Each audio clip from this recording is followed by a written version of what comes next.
comes to making content around your real estate business, being camera shy is on the top of everyone's list. How do you overcome that when you need to be on camera to create content? What's up, y'all? I'm Rachel Haditzes with eXp Realty in Murfreesboro, Tennessee. And let me just say, being on camera as a realtor is crucial in this day and age. This is the age of YouTube and TikTok. This is the time to start. And that's exactly why you clicked on this video, because you're different and you're gonna get ahead of the curve. Because before long, every other realtor is going to be on camera. So if you're not starting now, you are definitely going to be left behind, not only in creating content, but also as a real estate agent. And the reason why being on video is so crucial to your business is that it allows people to get to know you, to get to like you, to get to trust you before they've ever called you. Everyone is online these days doing their own research, so you have to be able to differentiate yourself as a real estate agent. Be that online presence, providing valuable information that people need.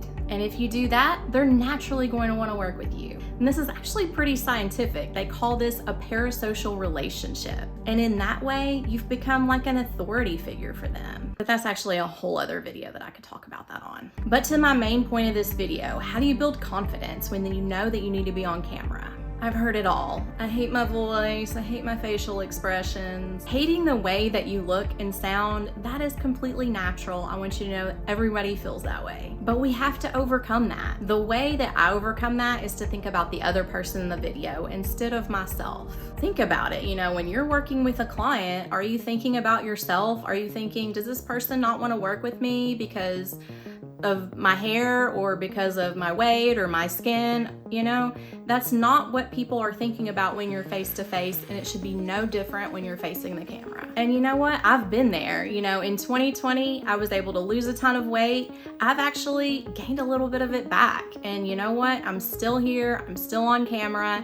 I have some things that I'm working on behind the scenes, but that's not going to change the fact that I have massive value to bring you so that you can get your confidence up and be on camera just like I am. I'm not gonna let things that I'm self-conscious about stop me from creating content, and you shouldn't either. And not to call you out, but not getting on camera because you're camera shy is actually, it's a bit selfish, don't you think? Because you have valuable information that people need to know. The world needs to know. So you just need to do it. Start by sending video text messages to your friends and family, people that you know are going to respond well. Just something short and sweet. Hey, I was just thinking about you. Hope you have a great day. Bye. It doesn't have to be something long, but getting yourself on camera is gonna build up your confidence, especially once you start getting positive responses like, oh my gosh, you sent me a video. No one's ever sent me a video. That is so awesome. It makes people feel really, really good. So then once you start wanting to create videos, then you're probably gonna ask yourself, well, what kind of content do I create? I would create content based on questions that you get from your buyers and sellers.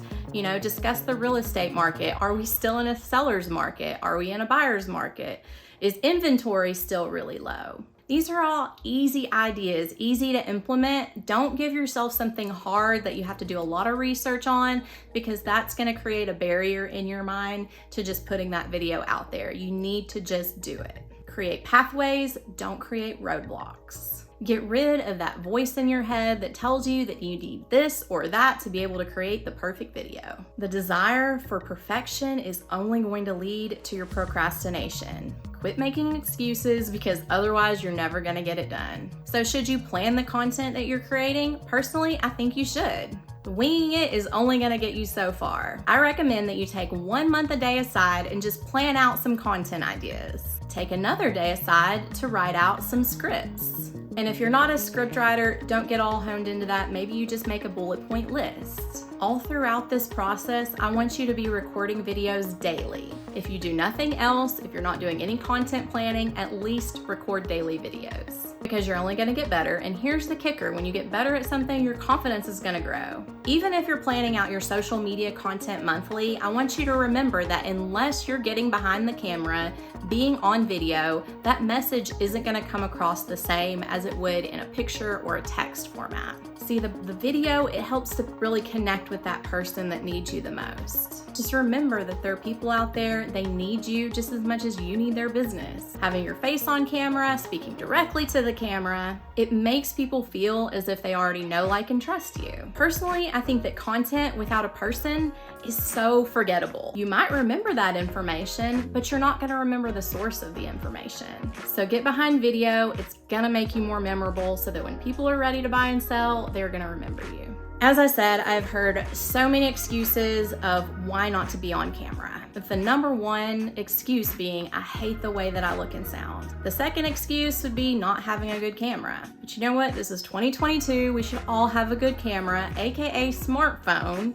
It's a great camera. Your microphone is just fine as long as you're in a quiet place. And if you have to film outdoors, get you a little microphone. They're not that expensive. I just don't want you to think that you need to have the best camera, the best green screen. Lighting is important, but you don't have to spend a ton of money on it.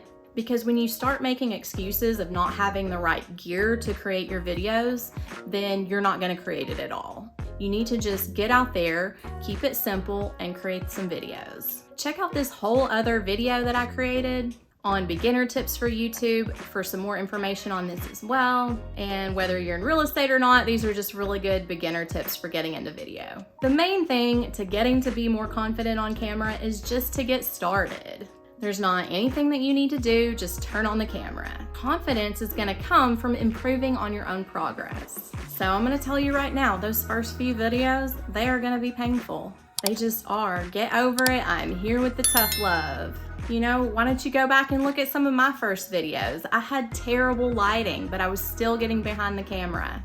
Whether you're an experienced realtor or a brand new real estate agent, I'm sure that you'll find something helpful in either of the two videos on your screen right now. I really appreciate you stopping by the channel, and I'll see you at the next video.